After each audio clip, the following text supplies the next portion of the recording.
Okay, sorry about that whole extending by 5 minutes thing. It's pretty annoying. I have to like do 3 clicks every time I want to extend the time, 5 minutes. So, anyway, questions? Questions? Any questions about anything? Just remembered I had something in here. Where is it? Yeah, I wanted a reminder to do something today. Okay, questions, anything? Sam. And I know we have 2 Sams. I have to keep, we have a front row Sam and we have a back row Sam. So back row Sam, what's your question? Yes. Yeah, okay, the question was, he didn't know whether I knew this or not. It turns out I do. That last lecture video cut off about 6 minutes early for some reason. And so you missed a little bit at the end. And yes, I will go over that now. Okay. Any other questions? Yes. Oh, because I mentioned it was in the parking lot last time. Right, okay, yes. It's an Audi A4, believe it or not. And yeah. Alicia. Black, of course.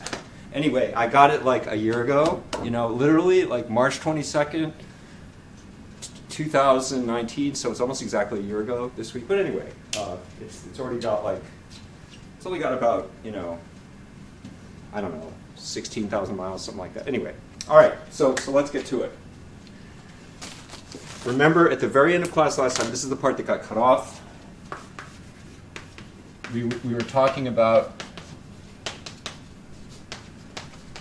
designing and I'll put that in quotes because it's really loosely interpreted as a design problem, designing a causal FIR system, not the zero system.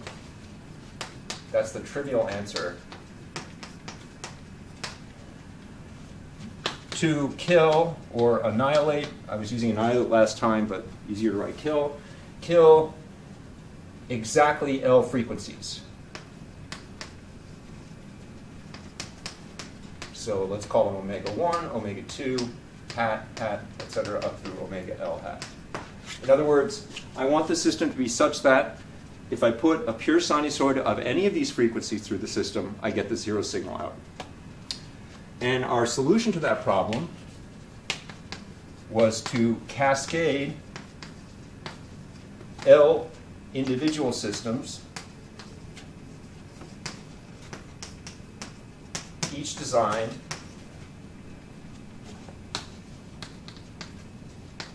to kill one of the omega k hats.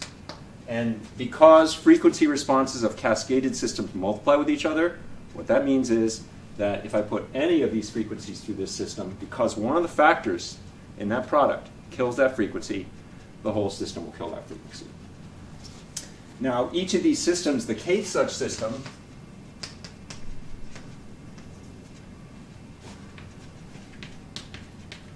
obeys this. Y of n plus 1, or sorry, y of n is equal to x of n minus 2 cosine of omega k hat, x of n minus 1 plus x of n minus 2. And this was a solution to the problem of killing one frequency, namely omega k hat, and we derived that carefully on the board. So the question I posed right before the video cutoff was, you take this L-fold cascade, how complicated is that system? What is its M? How many terms on the right-hand side of the y of n equation? So question, how complicated is this system?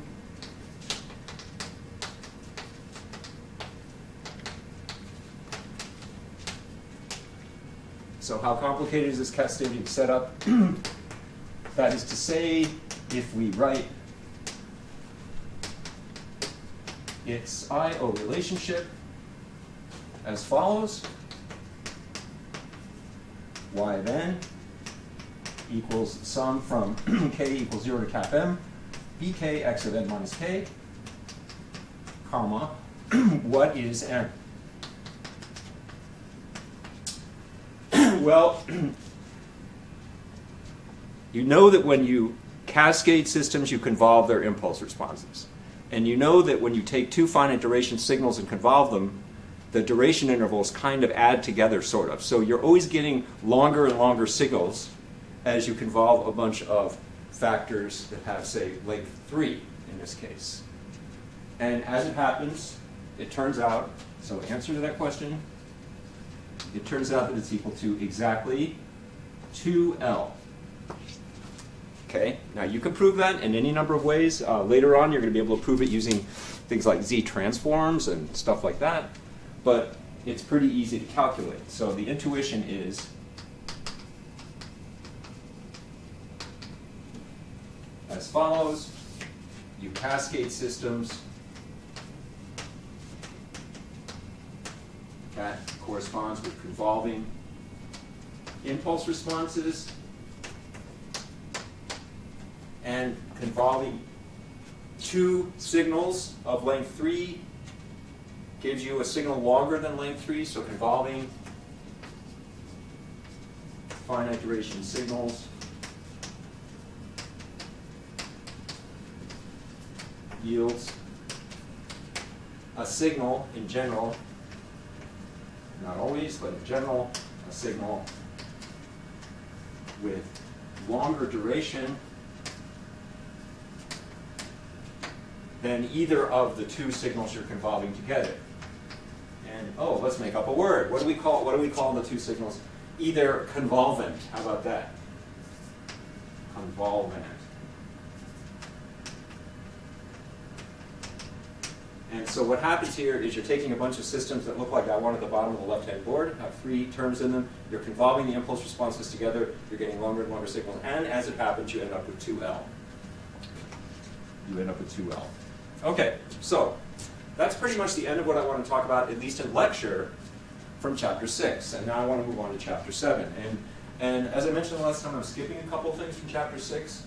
One of the things I'm skipping is this business of quote-unquote effective frequency response and using discrete time systems to process sample continuous time signals.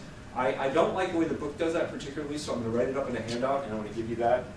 So we're going to skip in lecture, so leave for a handout. Discussion of discrete time processing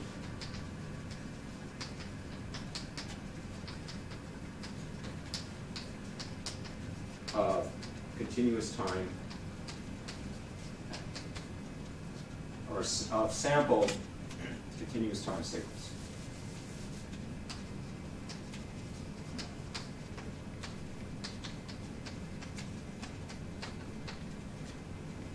That's part of Chapter 6. Okay, and I just want to make sure you knew that I wasn't unintentionally skipping that. Okay, so let's move along. Let's go on to our next big topic.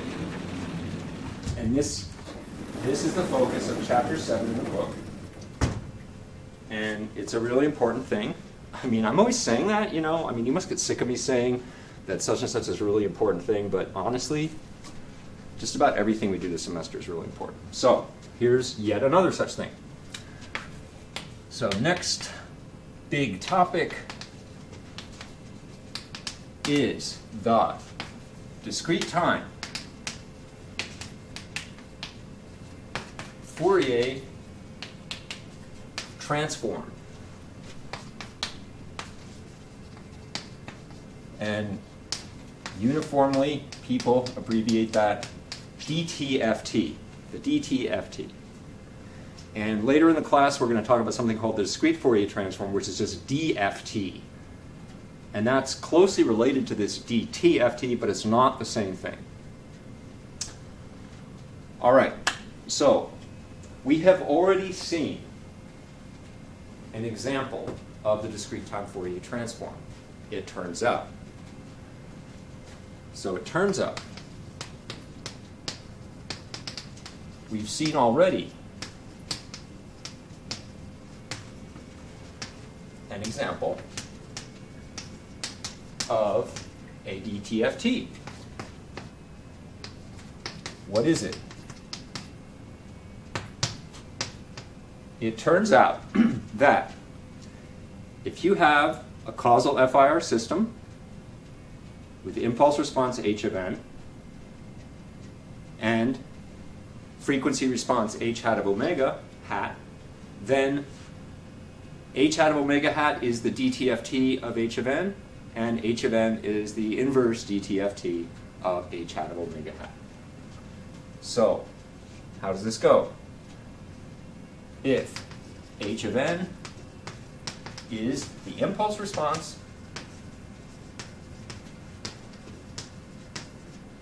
of some causal FIR system,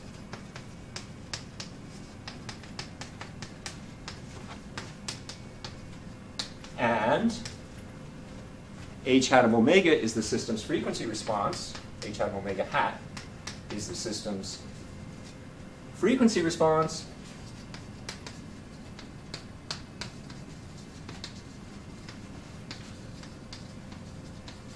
then h of n and h hat of omega hat are what we call a Dtft pair. Okay, so h of n and h hat of omega hat are what we call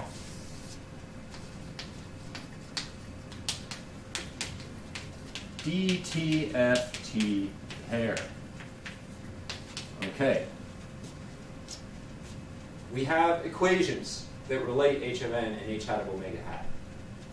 One goes one way, one goes the other way. So we have these equations.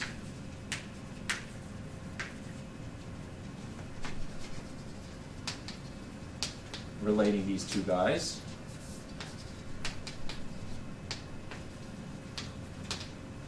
One of them gives us h hat of omega hat in terms of h of n. And this is the sum from n equals 0 to m of h of n e to the minus j n omega hat, where h of n, and this is, by the way, this is when h of n is equal to 0 when n is less than 0, and when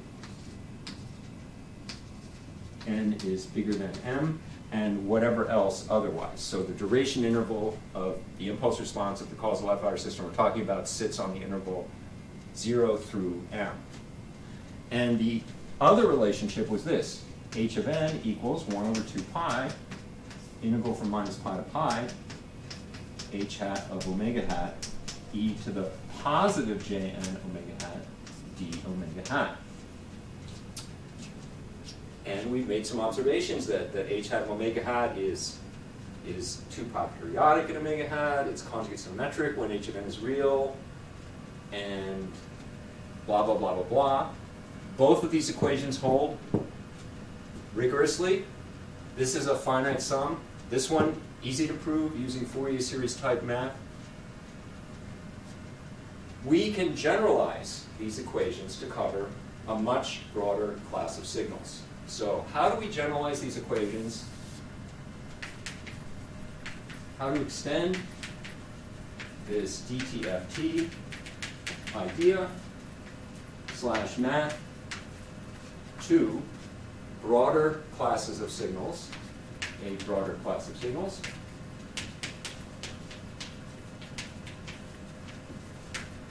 Okay, I'm going to give you a formal definition, and it's going to might look a little creepy, mysterious, whatever at first, but trust me, it's not nearly as bad as it might look. All right, here's a formal-ish definition.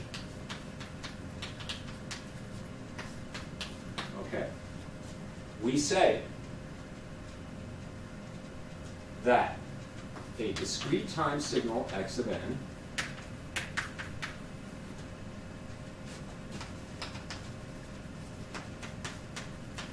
and a 2 pi periodic complex valued function x hat of omega hat are a Fourier transform, a Dtft pair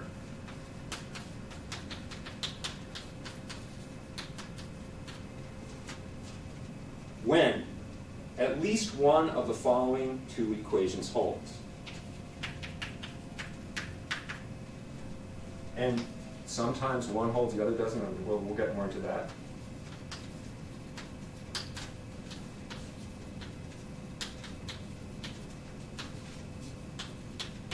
And I want to make a big, I want to write these equations big, so I'm going to waste a good 12 inches of board, more like 13, 15, whatever, and write them over here.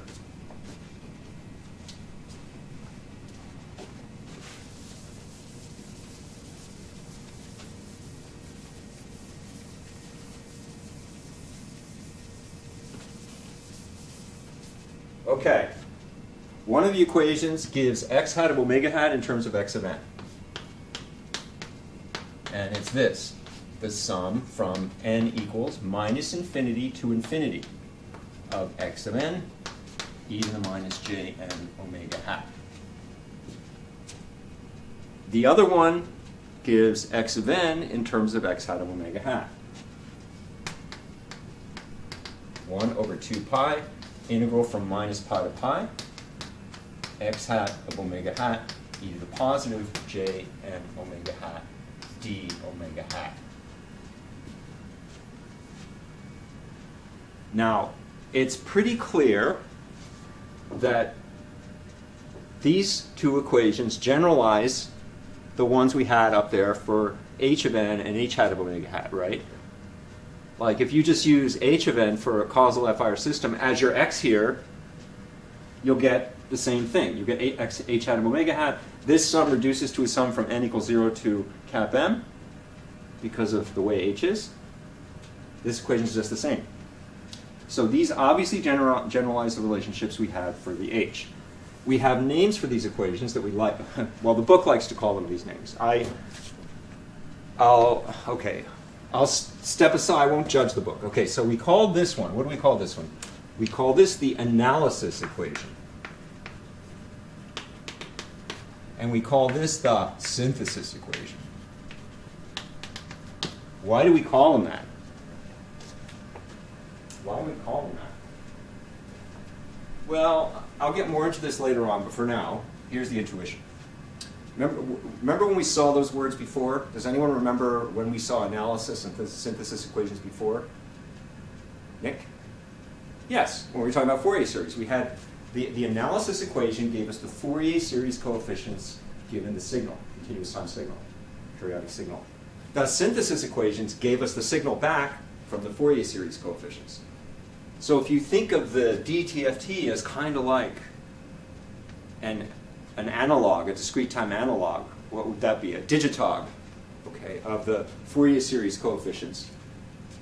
The analysis equation takes the signal and gives us those. The synthesis equation takes those and gives us a signal.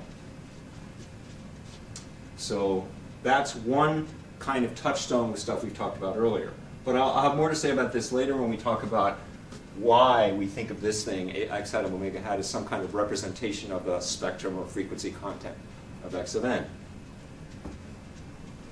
Okay, so first of all, I want to note a couple of things about x hat of omega hat, and then I want to do a couple of examples. And actually, you know, I'm trying to remember whether, do I want to note the things first or do I want to do the examples first? Let's do some examples first. So before discussing properties of the Dtft, let's do some examples. Do some simple examples. All right, so what are some simple examples?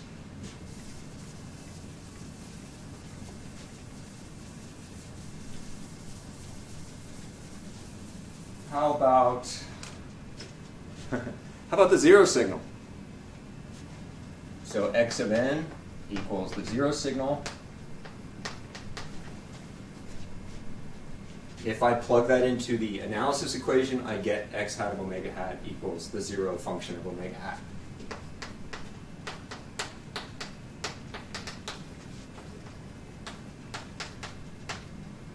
And so for this one, I'm going to use the analysis equation. Okay? That's one example. Everybody buy that? Everybody buy that? Oh, Alexander, you have not, I don't think you've ever asked a question in class before.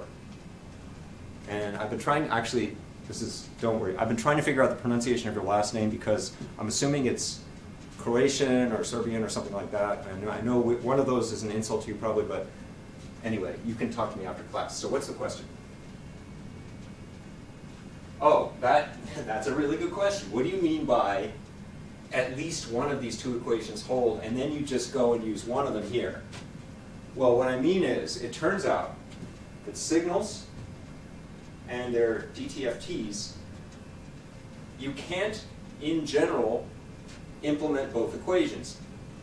One case where you can is when you have h of n for a causal FR system and h hat of omega hat the frequency response to that system. Both of those equations hold in a rigorous fashion. But as it happens, and we will see a couple of examples, there are a lot of signals for which you can't do this equation because this series doesn't converge. Okay? And there are other cases, more rare, that you can't do this equation because this guy's a nasty function of omega hat. But let's not worry about that. Let's just assume that we can, as I say here, check one of the equations. If that holds, then that makes them a DTFT pair. All right, so how about, what's another signal? How about a delta? X of n equals delta of n. What do you think the DTFT of that signal is?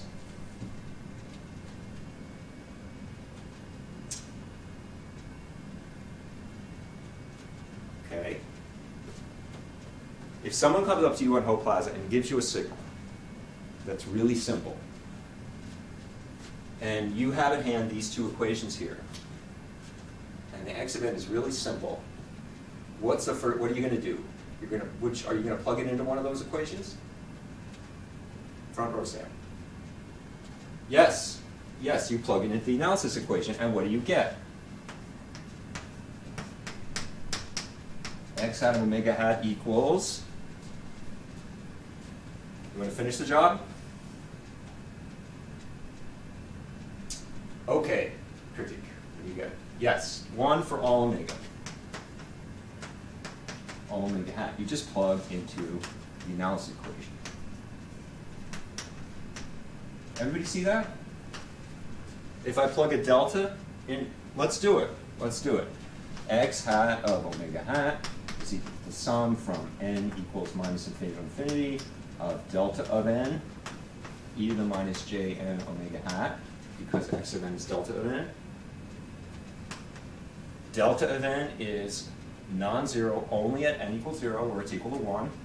So we get dot, dot, dot, plus 0 plus 0 plus 1, because e to the j 0 omega hat is 1, plus 0 plus 0 plus dot, dot, dot.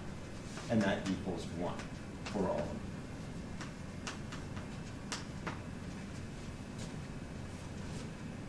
Okay? We good? We good? New Jersey, Hermogenes, we good?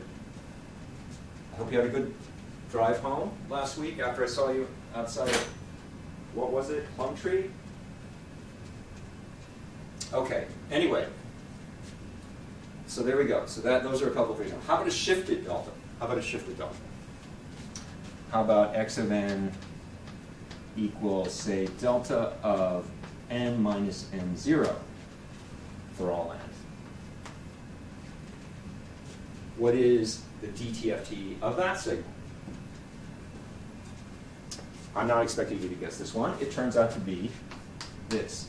X hat of omega hat is equal to e to the minus j n0 omega hat for all omega hat.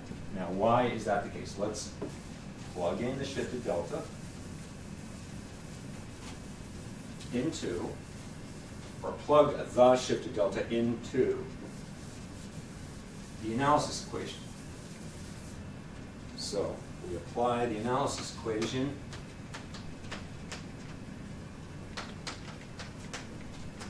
We get x hat of omega hat is equal to the sum from n equals minus infinity to infinity of delta of n minus n0 e to the minus j n omega hat.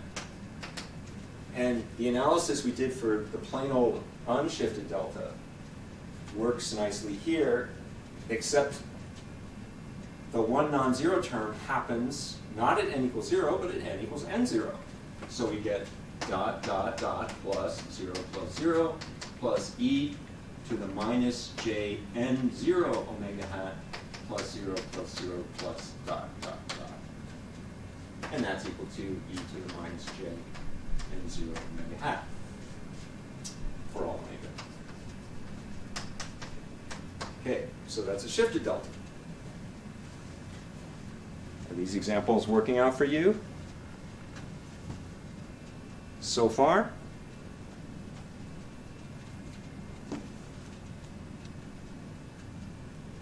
Okay. I don't want to assume too much here. Give you a little time to think about it. How many people are running this video at double speed? Raise your hand. Why am I even bothering with the question thing? Oh, I'm just kidding. Okay. All right, how about a rectangular pulse, a discrete time pulse of length, say, L? So how about a signal P of n, I'll give it a name, equals 1 when n is between 0 and L minus 1 inclusive. So I'm going to write it this way. Okay. And 0 otherwise. And let me just make sure I do want to write it that way, because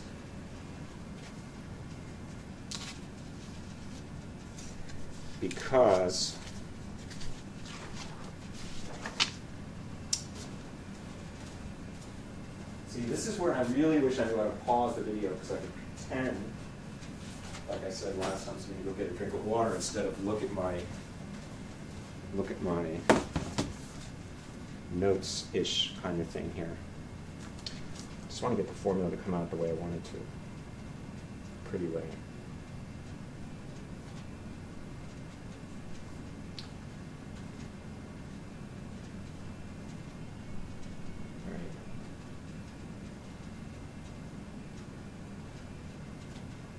Yeah, okay, excellent.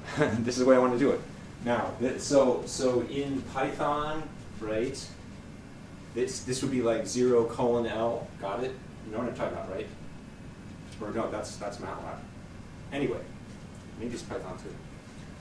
Okay, so it's a rectangular pulse of length L. It doesn't have a 1 at L. Let's figure out its Dtft.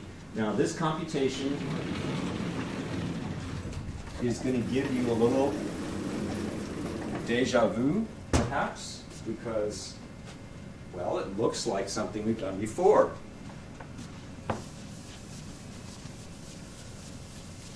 Let's plug it into the analysis equation.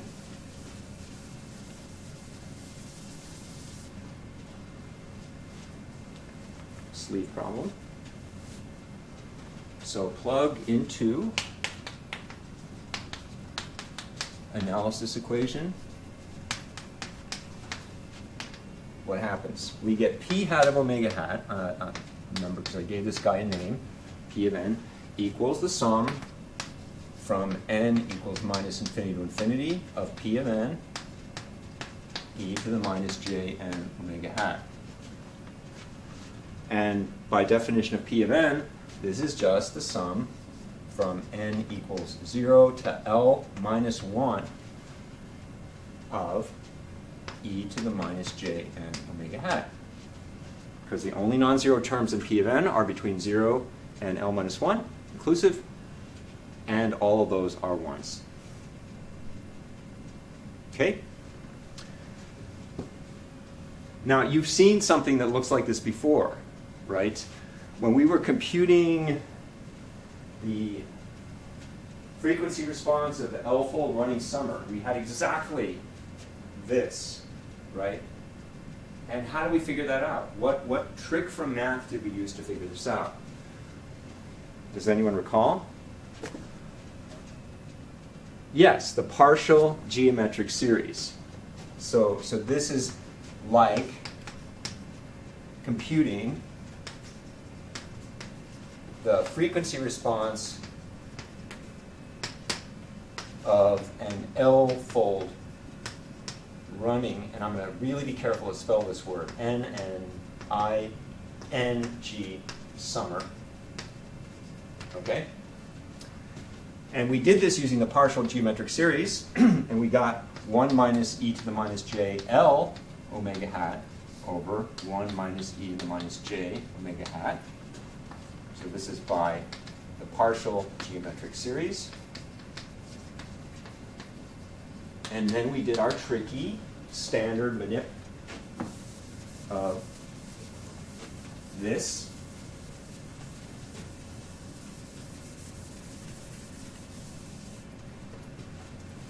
And we factor e to the minus j L over 2 omega hat out of the numerator. So we get e to the j L over 2 omega hat minus e to the minus j L over 2 omega hat e to the minus j L over 2 omega hat. And we factor e to the minus just plain j omega hat over 2 out of the denominator.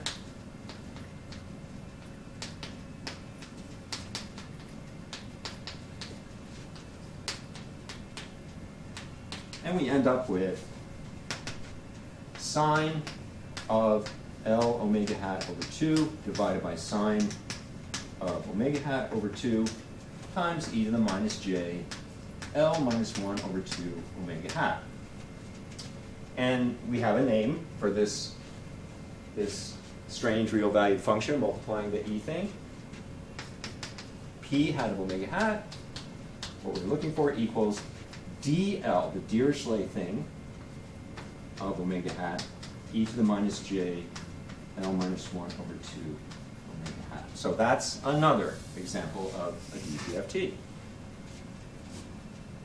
Okay. Very good.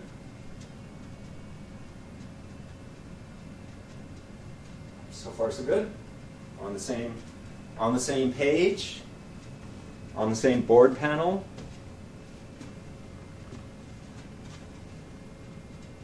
All right. Here's another example that the book talks about.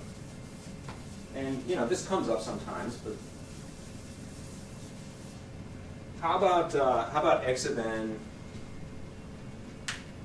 So another example using the analysis equation, and then we're going to do an example using the synthesis equation. How about this? X of n is equal to, say, gamma to the n when n is bigger than or equal to 0, or 0 when n is 0 when n is less than 0. And what's a cool way of writing that?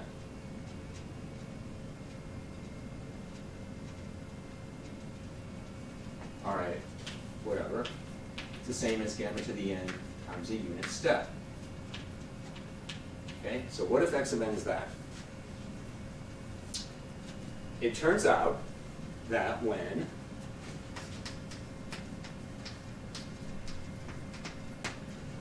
gamma, and here gamma is a given real number. So gamma is real and given. So it could be square root of 2, it could be 1 over the square root of 17, it could be any number of things. It could even be 10 to the minus 59th or 10 to the 59th, whatever. Turns out that when gamma has absolute value bigger than or equal to 1, sadly, x of n has no Dtft.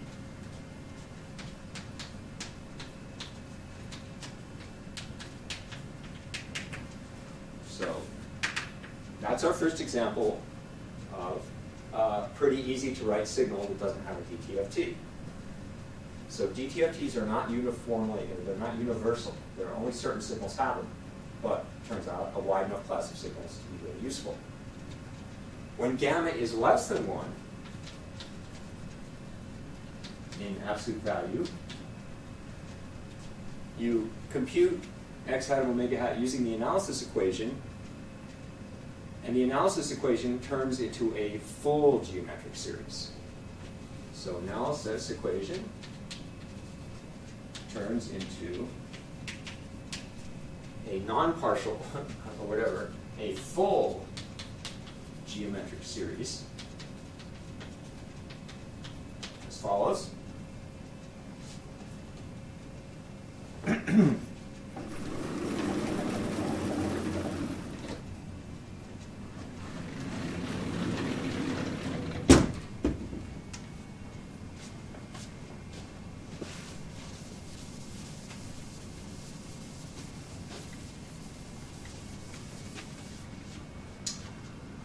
X hat of omega hat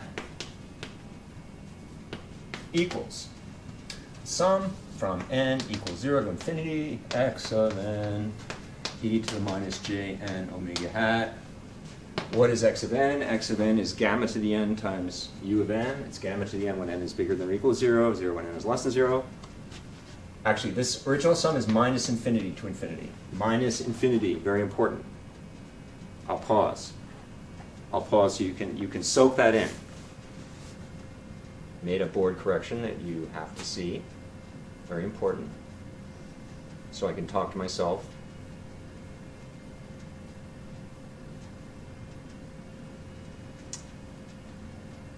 All right. So now let's plug in x of n. This becomes the sum from n equals 0 to infinity, because x of n is 0 for n less than 0, of gamma to the n, e to the minus j and omega hat. Let's turn that into a full geometric series by doing this. Gamma e to the minus j omega hat to the n. That's what the nth term is. And what does a full geometric series come out to be? It comes out if you have sum from n equals 0 to infinity of thing to the n, and thing to the n, and the thing itself, so note magnitude of gamma e to the minus j omega hat, which is the same as absolute value of gamma, is less than 1. And why is it the same as absolute value of gamma, everybody? Yes, because magnitude of e to the minus j omega hat. Magnitude of e to the j theta equals 1 for all real theta. Okay, so because the thing that you're raising to the nth has magnitude less than 1, this comes out to be x hat of omega hat is equal to 1 over 1 minus thing. And in this case, thing is gamma e to the minus j omega hat. And you could also write it this way. You could write it as e to the j omega hat divided by e to the j omega hat minus gamma, if you wish. That's fine. Whatever. Okay? Very good.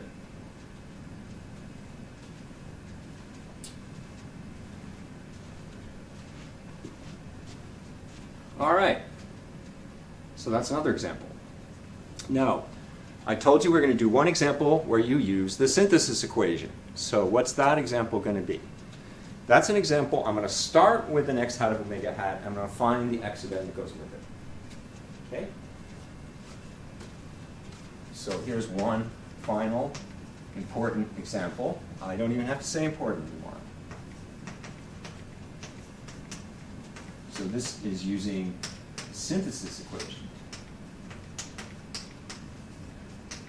How about this? How about x hat of omega hat looks like this? Remember,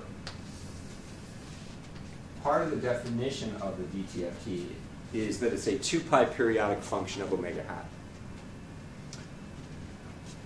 So how about it's flat in here. This is going to be pi. This is going to be 2 pi. No, that's terrible. It's going to be pi. There's going to be 2 pi. There's going to be 3 pi. There's going to be 4 pi. Okay. And then we're going to have minus stuff over here. Minus pi.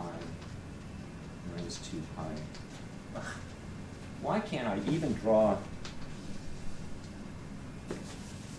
I know, I'm being a liar, sorry. Minus 2 pi. Okay, so suppose it's flat in there and it looks kind of the same out here, except, it's supposed to around 2 pi, and then there's another one around 4 pi. And over here, you've got the same thing going on, like so, whatever. And suppose this has, say, height 1, and what is it going to go out to? What am I going to call that omega hat that it goes out to? I think I'm going to call it omega hat sub m, but just to make sure. No. Why didn't I call it that? Let's call it omega hat sub b. And minus omega hat sub b. All right. So why does x hat of omega hat have to look, I drew it in between minus pi and pi. So what are the points, what are the frequency points around 2 pi where the thing goes to 0? It's going to be 2 pi minus omega hat b, 2 pi plus omega hat b. Same, 4 pi minus omega hat b, 4 pi, and so on. Because x hat of omega has to be 2 pi periodic. So it has to repeat like this. All right, so that's our x hat of omega hat. What's the x of n that goes with it? How do we figure it out? Well, now you see that the synthesis equation is the one that's easy to implement. Like in this last example, this gamma e to this guy, try integrating this times e to the j n omega hat from minus pi to pi. That's going to be ugly. But this one, easy. So how does it go? By the synthesis equation, x of n is equal to 1 over 2 pi integral from minus pi to pi of x hat of omega hat e to the positive j n omega hat e omega hat. Okay. And what does this integral come out to be? Well, x hat of omega hat on that integral minus pi to pi is 0 outside of omega hat b, and it's 1 inside. So this is the same as 1 over 2 pi integral from minus omega hat sub b to omega hat sub b of just plain e to the j and omega hat e omega hat. Everybody get that? Integral chops down. The limits of integral chop down, and the integram becomes simpler. Okay? Finish up the computation. Just do the integral.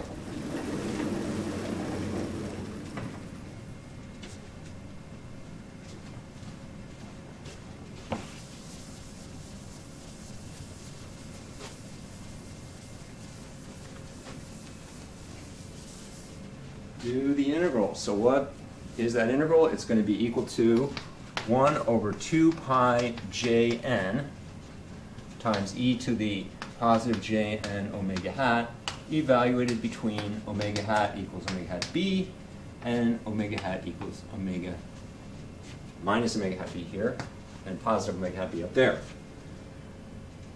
And when you do the evaluation, you get 1 over 2 pi jn times e to the jn omega hat b minus e to the minus jn omega hat b. And who comes to the rescue? Who comes to the rescue? Euler, yes. This becomes 2j sine of n omega hat b. 2j's cancel, and we get sine of n omega hat b over pi n. So that's what our x of n is.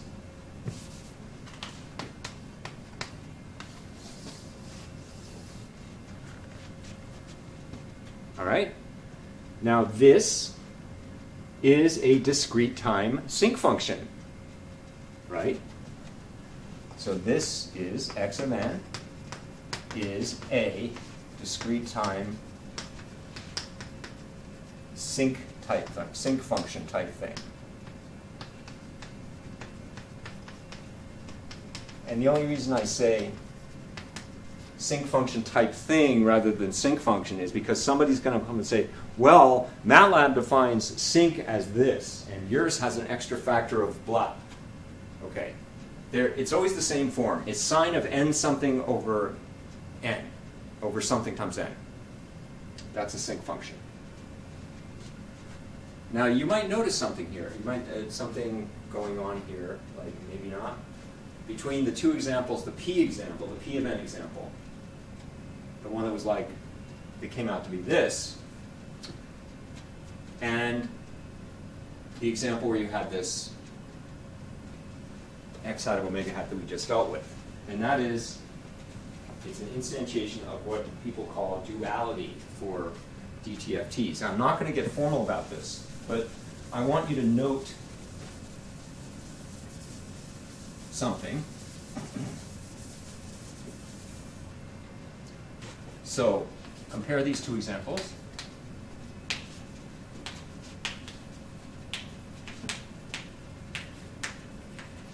One of them was our P of n goes with, and here I'm going to be using notation that I'll introduce formally in a second, this Dtft pair notation. P of n goes with dl of omega hat e to the minus j l minus 1 over 2 omega hat. And this guy here is a Dirichlet, or remember last time I told you some people call it a periodic sync. And the last example we talked about, this x of n equals sine of n omega hat b divided by pi n. That goes with x hat of omega hat that looks like this, at least on minus pi to pi.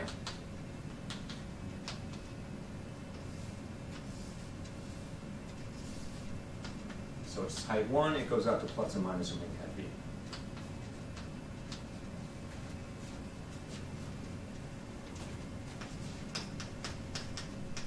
And this P of n, remember what was P of n? P of n was something that looked like this in the time domain. It's 0 and then it goes, it's 1 for a while, and then it's 0 after that. So this is going to be L, it's going to be 1. So see what's going on here? A rectangle kind of thing in the time domain goes with a periodic sync kind of thing in the omega hat domain, whereas a sync kind of thing in the time domain goes with a rectangle kind of thing in the omega hat domain. Right? And that's kind of cool. Like, it turns out that almost every DTFT pair has, like, if one of them is the yin, like this is the yin, there's going to be a yang that goes with it. You know, there's going to be a kind of a dual pair that works the other way around in the appropriate sense. So, like I said, not going to get formal about this. You actually can do something formal here, but I'm not going to. I just want to note that this is an instance of a kind of advanced property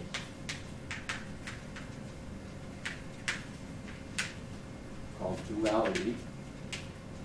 Okay, it's sort of like here. What we've got is we've got pulse goes with periodic sync, whereas sync goes with pulse. And if you want, you could even say periodic pulse, because the x hat of omega hat is a 2-pi periodic thing. All right, so in any event, I've been using, the last two boards, I've been using this notation with the double arrow and the DTFT over it.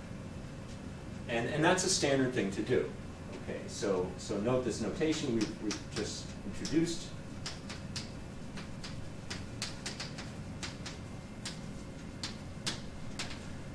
And it goes like this. We write that when you have a signal, x of n, and a 2-pi period function x hat of omega, and their omega hat and their Fourier transform Dtft pair, you write this.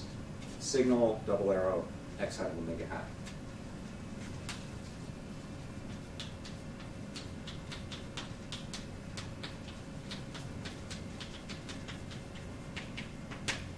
And buried in that notation is an implication that signal determines x hat of omega hat uniquely, x hat of omega hat determines signal uniquely. And in fact, that's true. And it was obvious when we had both the equation, synthesis and analysis equations working. But even when one of them doesn't work, this is true. So let me just comment on that. It seems to me that last class there were 2 of these red erasers up here. Maybe one of them is self-isolating. No? Anyway, yeah. Well, you guys don't care about that, I don't think. All right, so this notation reflects the fact that a signal and its Dtft determine each other uniquely. In other words, signals and their Dtfts are one-to-one correspondence.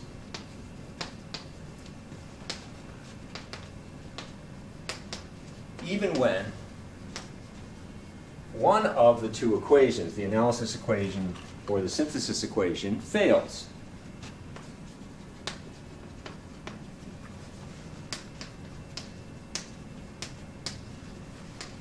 And you may say, well, what do you mean fails? What do you mean fails? Like a minute ago I said, just go and try to evaluate, plug this guy into the synthesis equation and do the integral. It's hard. Yes. But it can still be done, it turns out. You can actually do that integral. But sometimes you can't. And one example that we've done already, this sync in the time goes with the pulse and the freak. That is an example where the analysis equation fails. So it turns out the analysis equation fails for this example. Sine of n omega hat b over pi n goes with this.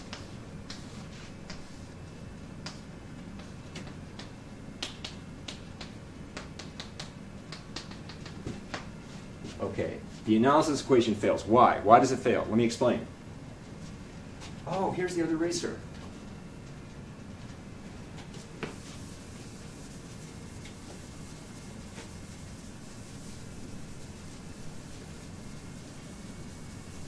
It fails because x of n, here's your x of n, doesn't go to 0 fast enough as n goes to infinity. It only goes to 0 like 1 over n. And it turns out you can't do the analysis equation unless x of n is absolutely summable, as they say. So here's the reason. It turns out that we need that the sum from n equals minus infinity to infinity of the absolute value or magnitude. If we're talking real, then this is fine. We just do absolute value of x of n converges. We need that to be true for analysis equation to work.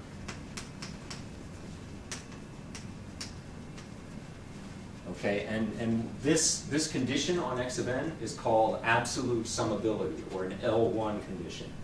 L1 is terminology. If you ever take an MO class, machine learning class, or data science or any of that kind of stuff, you will encounter things like L1, L2, and also they're in EC 30 to 50 as it happens. So if you want to learn about that, i.e., we need that x of n is what they call an absolutely summable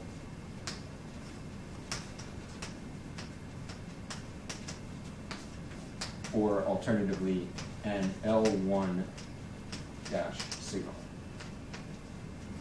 Put that in quotes. And in this case, it's not. In this case, it's not because it goes to 0 like 1 over n. And everybody knows, every fifth grader knows that the harmonic series, the 1 over n thing, does not converge. So here, x of n doesn't go to 0 fast enough. It goes to 0 too slowly, like 1 over n, as n goes to plus and minus infinity for the thing to be absolutely summable. All right. And there's other ways of proving that x of n is not absolutely summable. If x of n is absolutely summable, then x hat of omega hat has to be a continuous function of omega hat. And this one isn't. It jumps. But that's too technical. Okay. So any questions so far? I'm just resting up a little here. I forgot how much energy I get from being in the room with you guys and how tiring it is when you're not here. But I'm going to try to keep up my energy level anyway. The thing is, it turns out to take energy to pretend you're here too. So maybe I should quit that. No. Anyway, I'm just talking to myself. You don't mind, do you?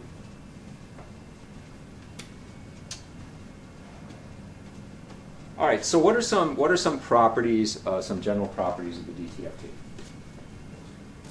A couple I have mentioned already.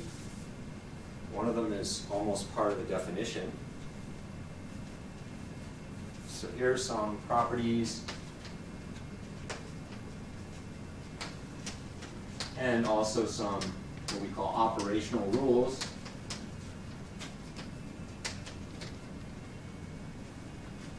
Associated with the Dtft. Okay. First one we've talked about already briefly. That x hat of omega hat is 2 pi periodic in omega hat. And this is almost part of the definition. It's really part of the definition.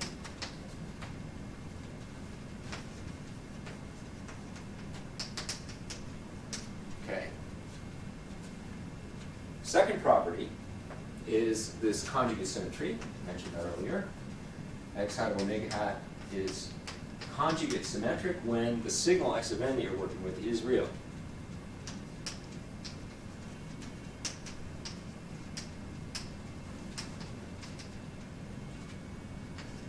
So what does this mean? If I look at x hat of minus omega hat, I get the complex conjugate of x hat of omega hat. And this is true when the signal, I want to emphasize, when x of n is real. Okay. Now, this is not trivial to see. It's not obvious. How do you prove it? Well, you look at the analysis equation, and you take the complex conjugate, and you do all kinds of stuff with that. It's easy to show, but it's not super obvious.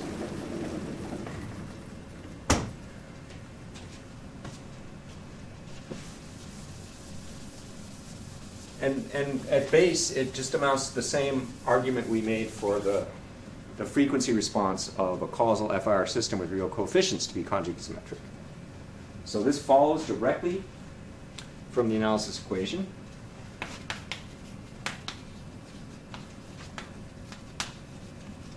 And I won't do it on the board.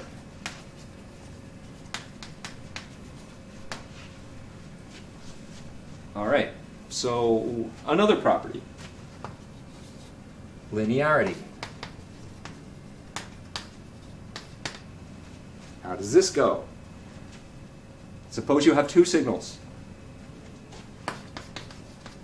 So if you have signal x1 of n, whose Dtft is x1 hat of omega hat, and you have a signal x2 of n,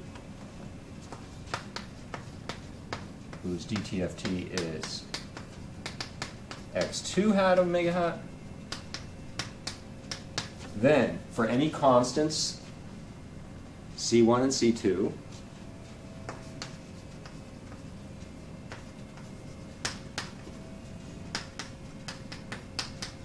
if you take the linear combo of x1 and x2 of n, using those as coefficients, so namely x of n equals c1 x1 of n plus c2 x2 of n, that's going to have Dtft c1 x1 hat of omega hat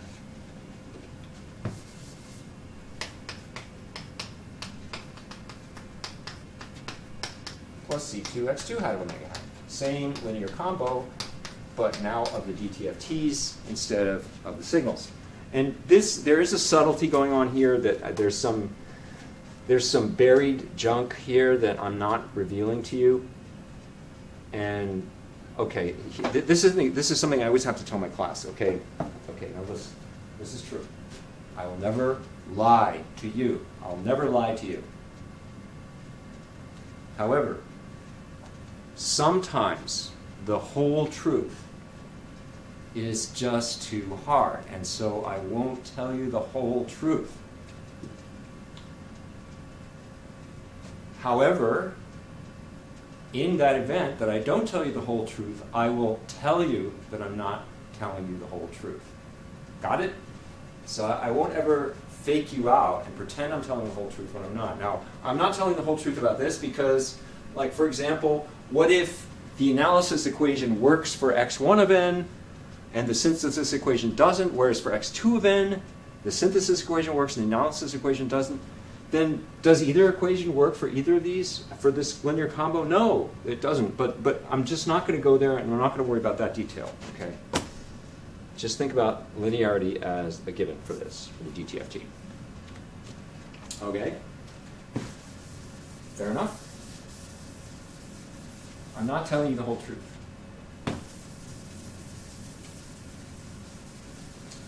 Okay. We also have, like I said, you can think of these things, the two-part periodicity, the conjugate symmetry, the linearity, those are all properties. How about some operational rules? Here's an operational rule. The time shift rule.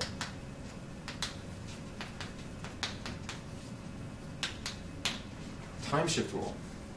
What does that say? If x is a signal with Dtft x hat of omega hat, then for any time shift n0, we have that if you shift x by n0, you form a new signal, call it y of n, by taking x and shifting it by n0. That signal, y, is going to have Dtft y hat of omega hat equals e to the minus j n0 omega hat x hat of omega hat. Okay?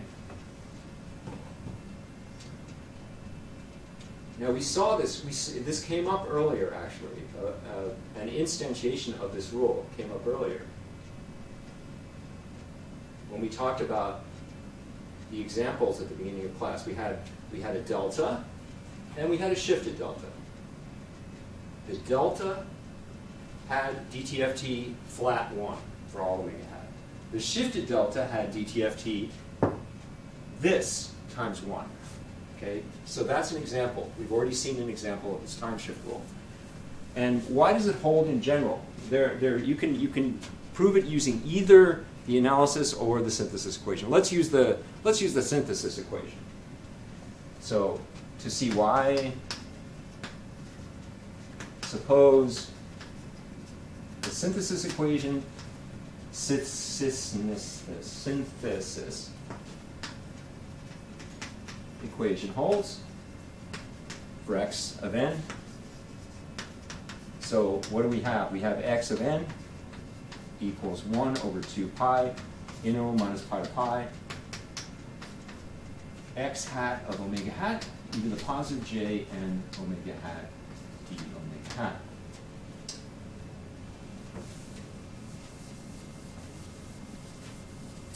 Then y of n is just x of n minus n0.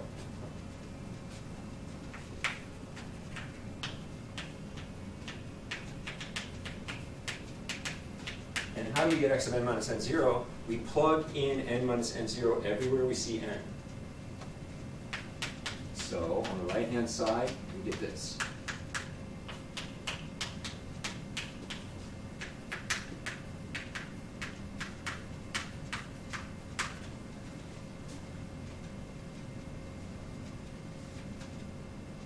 And now we do a little rearrangement under the integral sign.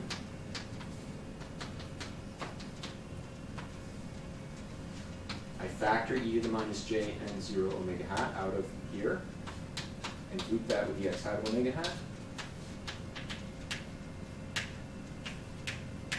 And this guy, whatever's multiplying e to the j n omega hat, has got to be y hat of omega hat.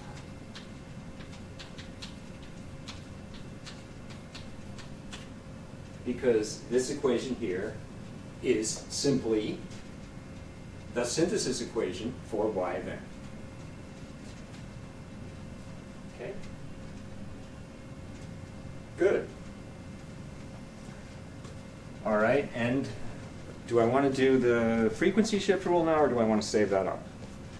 It's another one. I wrote myself a couple of little notes today, like things I wanted to reorder a little bit from the last time I did this, and things I wanted to keep the same. Let's do the frequency shift rule. What the heck?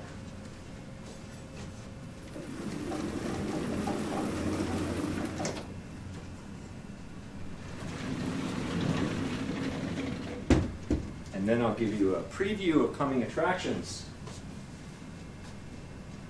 You know, another thing is I think I'm cheating a little bit on the lecture time because we don't have the formal 3-minute break, which is always more like 4 minutes. And I just kind of talk right through it, and it's cheating. Sorry. But that's what you get for watching it at double speed, okay? You get me lecturing for longer than 72 minutes. There you go.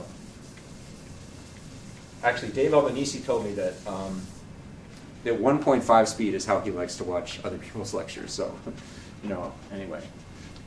Frequency shift rule. So this is the last technical thing for today. So frequency shift rule. Shift. Okay, I want to forget that F. If x of n has Dtft x hat of omega hat, then the signal that has Dtft y hat of omega hat equals x hat of omega hat minus omega 0 hat. And this is true for any frequency shift omega 0 hat. The signal y of n that has that as its Dtft is this. It's e to the j n omega 0 hat times x of n. And this equation, this factoid, whatever, you prove exactly the same as you did for the time shift rule, but instead of using the analysis equation, or instead of using the synthesis equation, you use the analysis equation. Okay? Or you could do either one for either one. Now, remember I said, you know, everything in Fourier land has, you know, your yin, your yang, you have this thing, the dual pairs, whatever, sync here makes a pulse here, whereas a pulse here makes a sync here. The time and frequency shift rules are yins and yangs of each other, if you think about it. Okay. So that's one observation I want to make. These last two rules are sort of dual, quote unquote, to each other, just like those examples, those yin and yang things were before. Okay, so what's coming up? What's coming up is an explanation for why we like to think of the Dtft of an arbitrary signal that has one, the Dtft of x of n reflecting the frequency content or the spectrum of x of n. Why is that the case? Okay. Why is it true that if x hat of omega hat is big near some omega hat, then x of n has frequency content near that? That's what I want to get at next time. And so let's leave it at that for today. And now the awkward moment when I have to sign off.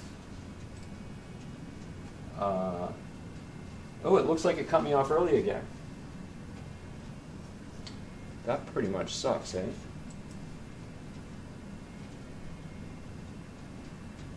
Maybe not. Let's see. Stop. No, it didn't cut me off early. Yay. Okay, so I get to stop it on my own. And before I do, I just want to say I miss you guys. I really do. And I hope you're doing okay. Honestly, I mean, this is kind of driving me nuts. It's got to be bad for you. But anyway, I'll see you soon. Takes 2 clicks to stop.